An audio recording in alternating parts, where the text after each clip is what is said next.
Israeli Prime Minister Benjamin Netanyahu addressed a joint meeting of Congress Wednesday.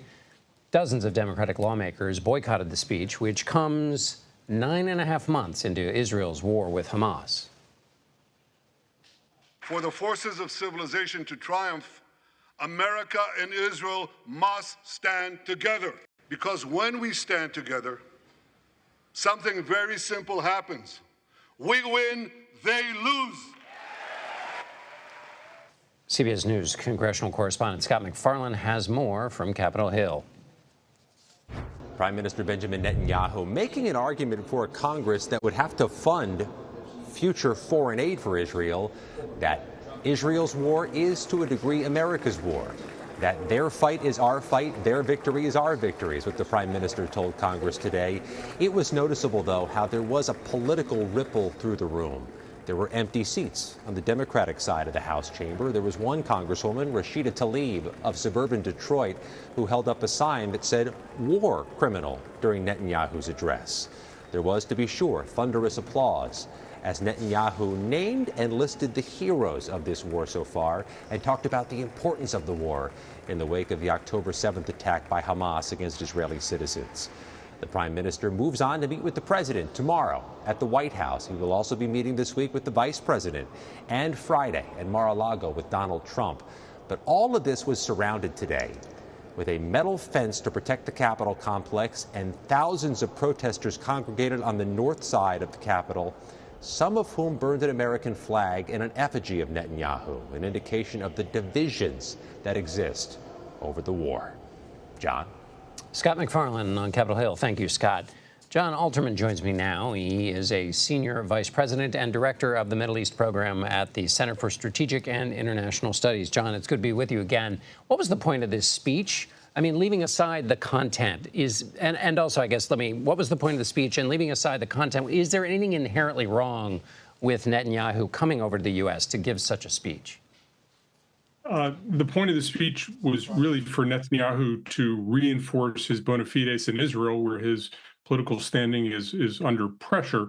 He wants to persuade Israelis that he has preserved the U.S.-Israel relationship, not undermined it. He wants to deliver the messages to the United States that are widely held by Israelis, that this is an existential battle. And I think from both an Israeli political perspective, but also from an American political perspective, the people who were sympathetic to Netanyahu's point of view heard what they wanted to hear. Was an inspiring message. It was a message of solidarity, commitment, and resolve to win this war. Whether that's possible or not is another question, and one that the Prime Minister didn't really address. Netanyahu says he wants total victory against Hamas. What do you think he means by that? How far is he from that goal at this point? You know, it's hard to avoid thinking about the mission accomplished banner flying behind George W. Bush in May 2003, because total victory is sort of a feeling that you feel, but the enemy gets a vote. And I think the challenge that the Israeli military has found, and the challenge that the Israeli political leadership has found, is that Hamas is not giving up. Palestinians are not surrendering. There certainly is tremendous suffering. There's a lot of death and destruction, all those things.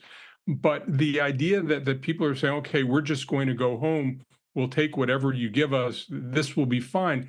I don't think they're seeing that. What I keep hearing from Israeli military people is they're reflecting what you've heard from a lot of American military people, that there isn't fundamentally a military solution. You need to think about political outcomes. What is the long-term situation in Gaza going to be?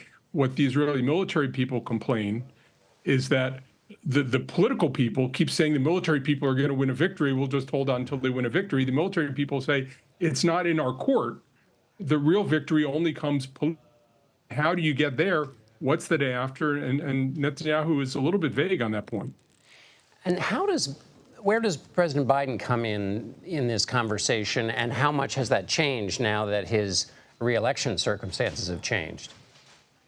You know, I think President Biden has been fairly consistent in what he wants. He's been fairly consistent in being unable to persuade Prime Minister Netanyahu to shift his view.